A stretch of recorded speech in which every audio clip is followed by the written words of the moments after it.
Welcome. You've pressed play on another calming journey through the overlooked corners of history. As you settle into your bed, or perhaps sink into a comfortable chair, I invite you to let your mind drift gently into the past, a past that feels both familiar and distant. Tonight's story is about a custom that, though rarely spoken of now, once carried great weight in the lives of kings and queens, princes and princesses, and the families who tied their futures together through marriage. It is the story of virginity tests, rituals, inspections, and quiet ceremonies designed not only to guard reputations, but to protect dynasties. For centuries, the private lives of young brides were made very public, with traditions that shaped alliances and altered the course of history itself. Do not worry, our telling will not linger on lurid details. Instead, we will drift calmly through the world these traditions grew from, the daily rhythms of medieval courts, the weight of family honor, and the strange mix of medicine, myth, and politics that surrounded the body of a young royal bride. Tonight's exploration will unfold in 4 gentle stages.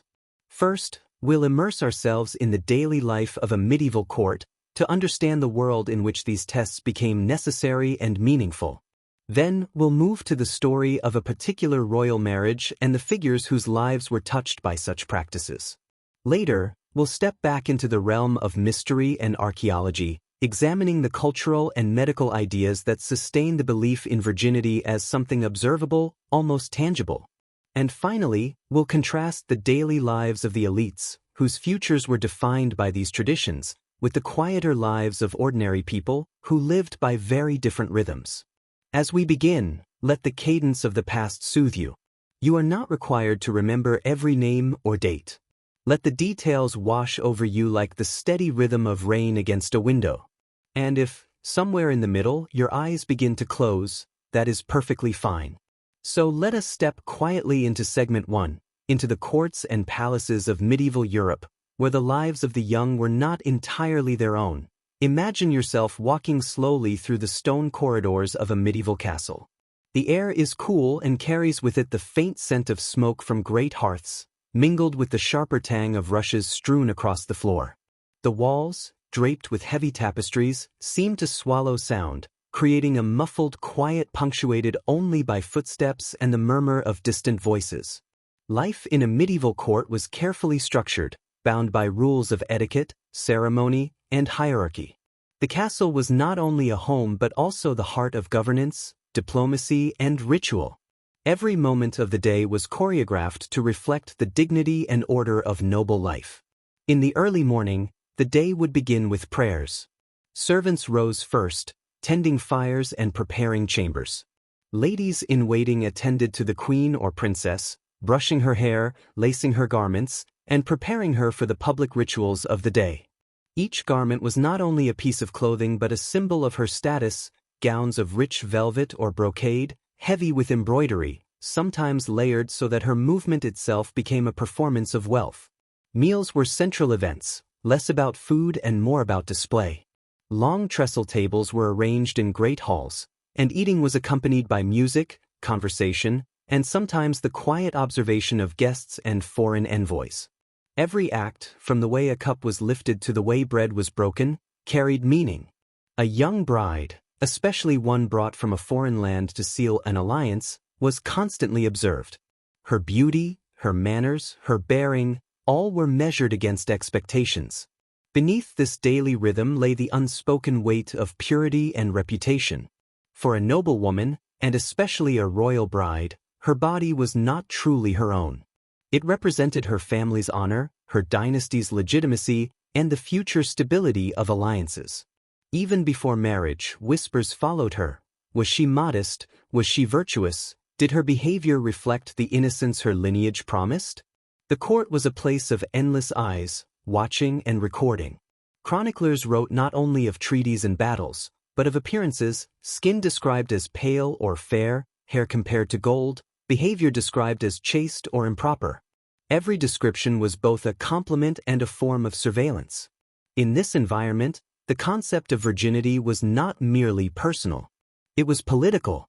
It carried with it the weight of lands and crowns, of dowries and treaties. A single rumor could ripple outward, undermining a carefully arranged marriage or sparking tension between kingdoms. And so, from the very earliest moments of her arrival at court, a young bride's life was enveloped by rituals meant to confirm, display, and protect this purity. Even in moments of privacy, she was rarely free. Her chamber was attended by ladies, her movements were recorded, and her future was already decided. Daily life at court, then, was not leisurely or indulgent. It was a constant performance, a slow unfolding of roles. The rhythm of the bells marked the hours: prayers, meals, ceremonies, and audiences. Between these events, courtiers whispered and negotiated, and young women carried themselves with practiced composure, knowing their value lay not only in their lineage, but in their untouched status. As the day wound on, and candles replaced daylight, another kind of rhythm took hold. Music drifted from chambers, footsteps softened, and the castle grew hushed. Yet even in the quiet of evening, a young bride knew that her life was watched, her reputation hanging as delicately as a thread. This was the world into which virginity tests were woven, a world where purity was treated not as a private matter, but as a public guarantee. The rituals we will later discuss did not appear out of nowhere. They were the inevitable product of this daily life, where every gesture was scrutinized and every bond of marriage tied together more than hearts. It bound kingdoms. Let us turn now from the broader setting of the medieval court to a single story. A story that brings these customs into sharper focus. Imagine the year is the late 15th century. Across Europe, alliances are being woven through marriage, marriages that are rarely about affection and almost always about politics, inheritance, and security. One such marriage, often remembered in whispers of uncertainty, was that of Margaret of Austria, a young princess sent away from her home to cement an alliance between her father, Maximilian of Habsburg, and the Kingdom of Spain. Margaret was only 3 years old when she was first betrothed to the Spanish prince. Years passed, negotiations shifted, and eventually, as she came of age, her future was bound to different kingdoms, different suitors. She became, in many ways, a living symbol of her father's ambitions, her body a token of diplomacy. When she was married off, her reputation as a virgin bride was not just personal. It was the assurance that her father's promises were kept, that the alliance was clean and binding. And yet, even for women like Margaret, whose marriages often ended in widowhood or annulment, the question of purity followed them. Chroniclers wrote carefully of their weddings, of whether the marriage had been consummated, of whether the bride had proved suitable. Another story, more famous still, is that of Catherine of Aragon, who first married Prince Arthur of England. She was just a teenager when she arrived from Spain, her dowry immense, her future set as the future Queen of England. Yet Arthur died soon after their wedding. And with his death came a delicate and deeply political question: had the marriage been consummated? If Catherine remained a virgin, she could, with papal approval, be wed to Arthur's younger brother, Henry. If not, the union would be more complicated, perhaps even forbidden. And so, Catherine swore, firmly, solemnly, that she had not known her first husband in that way. Her words were not just personal testimony. They became the foundation of her legitimacy as Henry VIII's wife, and later, of the great controversy when Henry sought to annul their marriage. We can hear, through this example, how the question of virginity was not merely ceremonial. It was decisive, shaping dynasties, wars, and even the course of religion. Catherine's claim of purity would echo across Europe, influencing the English Reformation itself. For the young women involved, this scrutiny was relentless. Their wedding nights were often not private matters. In some courts, a bride's sheets would be inspected. In others, witnesses waited outside chambers, listening for sounds or for silence. In the most intrusive cases, physicians or matrons might be called upon to verify what was thought to be an observable truth. The reality, of course, was far more complex. Medical knowledge was limited, and the idea that virginity could be physically proven was more cultural belief than biological fact. Still, these rituals and tests carried tremendous weight. A whisper of suspicion could alter treaties. A declaration of purity could preserve an alliance. And behind all of it stood the young bride herself, her voice often small in the halls of power. As the days after the wedding passed, the court would watch carefully. Was the bride radiant, her behavior modest, her manner pleasing? These signs were taken as evidence, subtle confirmations that all was as it should be.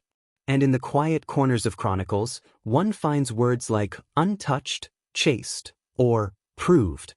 Words that reveal how the personal lives of women became instruments of statecraft. It is sobering to think of how much rested on these fragile notions. An entire continent's diplomacy could hinge on whether a girl, scarcely more than a teenager, was believed to be what her family promised she was.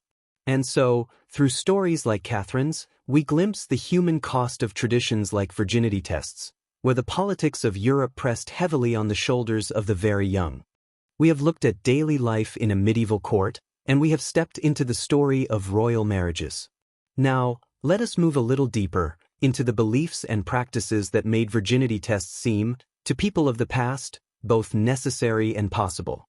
The idea that purity could be tested was not unique to Europe, nor to the medieval period. Across many cultures, for centuries, people carried the belief that a woman's body bore visible signs of her chastity. In some traditions, it was thought that the hymen was an unmistakable marker of virginity, an assumption we now know is far from true. Yet in the past, it carried immense symbolic power. Imagine yourself in a medieval physician's chamber. The light is dim, filtered through narrow windows. Shelves hold jars of herbs, powders, and oils.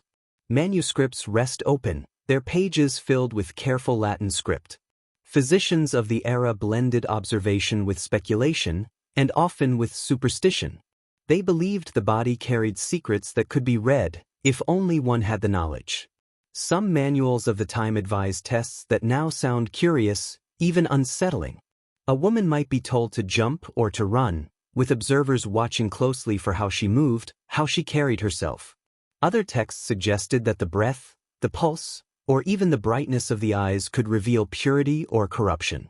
Still others turned to symbolic rituals, oil poured into water, knots tied and untied, objects blessed and placed under pillows, all performed in the belief that the truth would somehow be revealed. In reality, these tests were less about medicine and more about reassurance. They allowed families and courts to convince themselves that they had certainty, in a world where certainty was rare. They made the invisible visible, not through evidence, but through ritual. We find echoes of this in archaeology and surviving texts. In some manuscripts, diagrams of the female body are marked with notes about signs of virginity. In certain legal codes, punishments or consequences were tied to whether a bride was proven pure. Even in poetry and songs, one finds references to maidens whose untouched state was celebrated as a symbol of honor. Yet there was always mystery, always doubt. Quietly, some physicians admitted that the signs were not reliable. Some chroniclers wrote of disputes, where one side insisted a bride had failed a test, and the other defended her honor with equal force. At times, the outcome depended not on the body itself, but on politics, on whether powerful families wished to accept or reject the marriage. And so we see that virginity tests were less a medical practice than a cultural ritual. They created a stage on which truth could be performed, even if it could not be proven. The mystery lay not only in the body, but in the belief itself. A deep, enduring conviction that purity was something tangible, something one could touch, observe, and certify. From a modern perspective, it is tempting to dismiss these ideas as superstition. But if we pause and look more gently, we can see why they endured. They provided certainty in uncertain times. They gave families reassurance when so much, inheritance, alliance, reputation, rested on a single fragile bond. And in their own way, they reflected the constant human desire to make the unseen visible, the intangible concrete. It is in this mystery, in this blend of culture and belief, that we glimpse the strange weight carried by royal brides. They lived not only under the gaze of courtiers, but also under the weight of ideas that treated their very bodies as living symbols of kingdoms. As we move into our final segment, we will step away from queens and princesses and look instead at the ordinary people of the time. For while royal brides bore the heaviest scrutiny, they were not the only ones shaped by these beliefs. Across villages and towns, ordinary women lived with different rhythms, different expectations, and yet, the shadow of these ideas touched them too. Up to now, we have lingered in palaces and courts, among queens and princesses whose lives were shaped by the rituals of purity.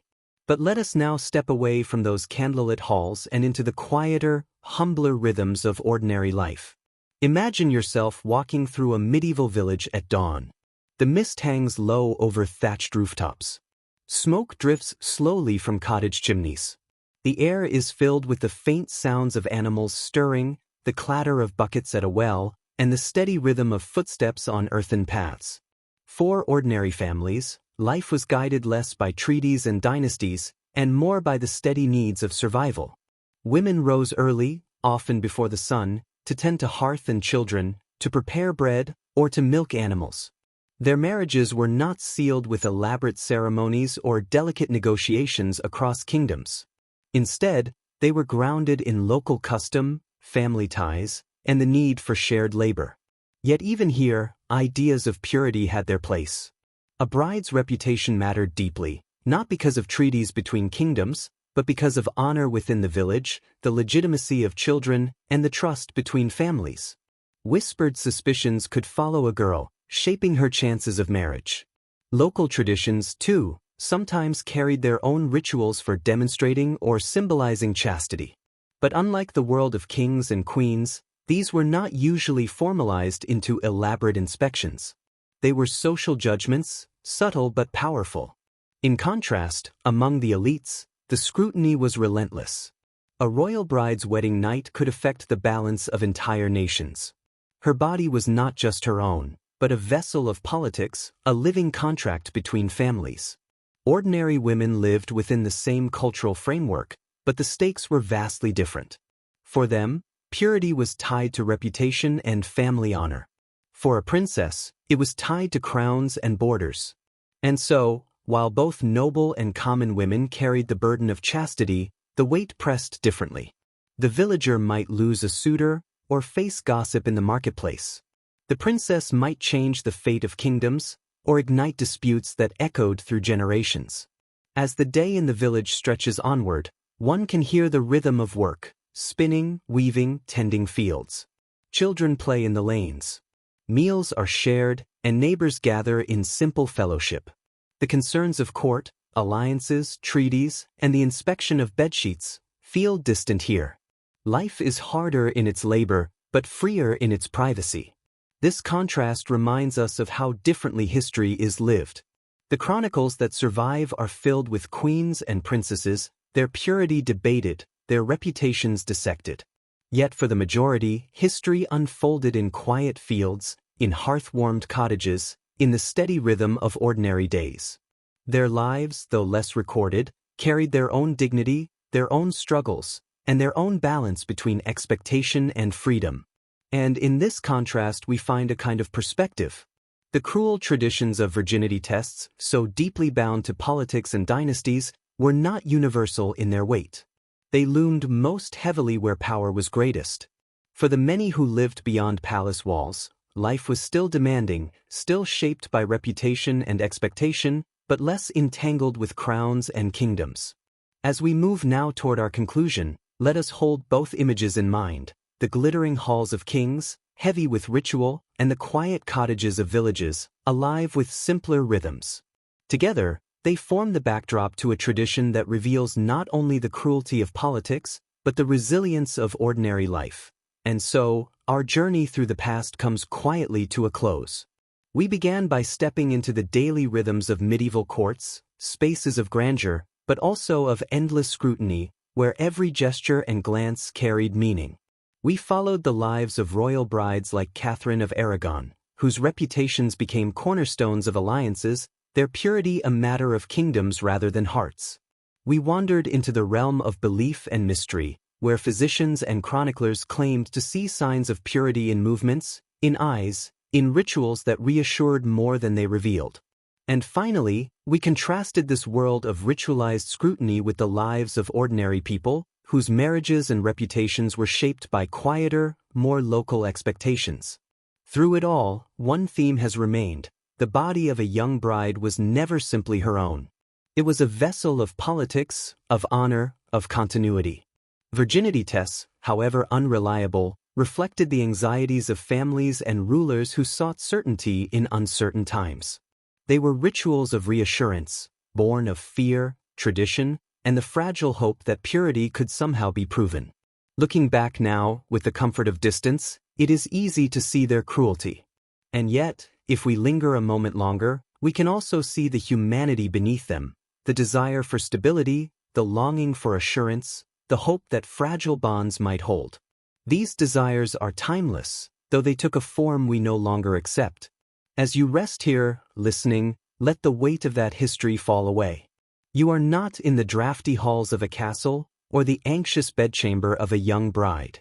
You are here, in your own quiet space, safe and untouched by those older fears.